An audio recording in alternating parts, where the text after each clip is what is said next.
Hi friends, welcome to my channel Supriya homely kitchen. आज मैं आपके কাছে নিয়ে এসেছি সিম বাটা। তার জন্য কয়েকটা সিম আমি ছাড়িয়ে নিয়েছি, এরকম করে করে ছাড়িয়ে নিয়ে এটা সিদ্ধ করতে দিয়েছি।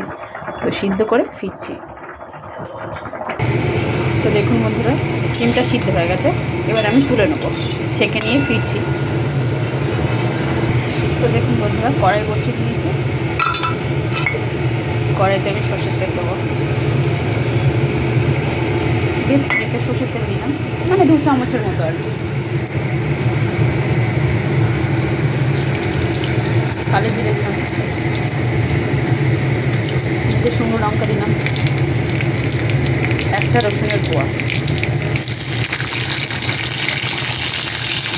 একটা পেঁয়াজ মিডিয়াম বড় বড় একদম কাটি, কাঁচা লঙ্কা 5টা যেটা না মানে এদিকে ভাজবো।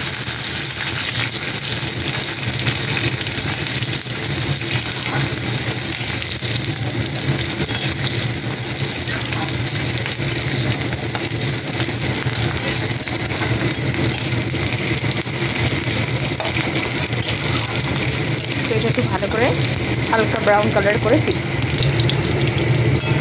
তো দেখুন বন্ধুরা, হালকা ব্রাউন কালার হয়ে গেছে। এবার আমি ভেজে করে সিদ্ধ করে রাখা সিমটা দিয়ে দেবো। সিমটাও একটু ভাজবো।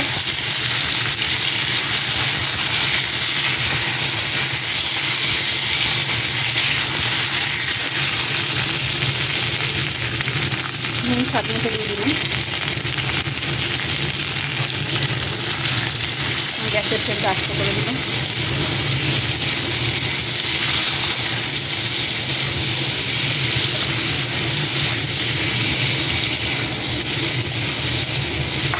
এটা একটু আরেকটু ফ্রাই করে ফিরছি।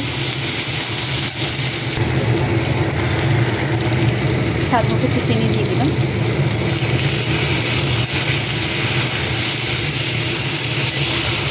চিনিটা মেল্ট হোক।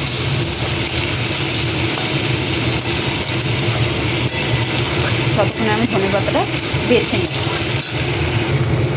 তো দেখুন বন্ধুরা, চিনিটা মেল্ট হয়ে গেছে। এবার আমি সব কিছু নিয়ে মিক্সার জারের মধ্যে দিয়ে দেবো। এটা ঠান্ডা করে মিক্স করে ফিরছি, পরে ফিরছি। তো দেখুন বন্ধুরা, এই কাঁচা ধনে পাতাটা আমি কাঁচা ধনে পাতা ফ্লেভারটা খুব সুন্দর আছে। এটা ঠান্ডা হয়ে গেছে। এবার এটা এর মধ্যে কাঁচা ধনে পাতাটা দেবো, দিয়ে পেস্ট করে ফিরছি। আমি পেস্টটা করে ফিরছি। তো দেখুন বন্ধুরা, আমি পেস্ট করে ফিরেছি। এর উপর থেকে একটু শুধু কাঁচা সরষের তেল দিয়ে দিলাম। দেখুন, আপনারা ট্রাই করবেন, ট্রাই করে কমেন্ট সেকশনে কমেন্ট করে জানাবেন রেসিপিটা কেমন লেগেছে। ভালো লাগলে লাইক কমেন্ট শেয়ার করবেন, আর আমার চ্যানেলটা সাবস্ক্রাইব করবেন। ভালো থাকবেন, সুস্থ থাকবেন। থ্যাংক ইউ ফর ওয়াচিং বন্ধুরা, বাই বাই।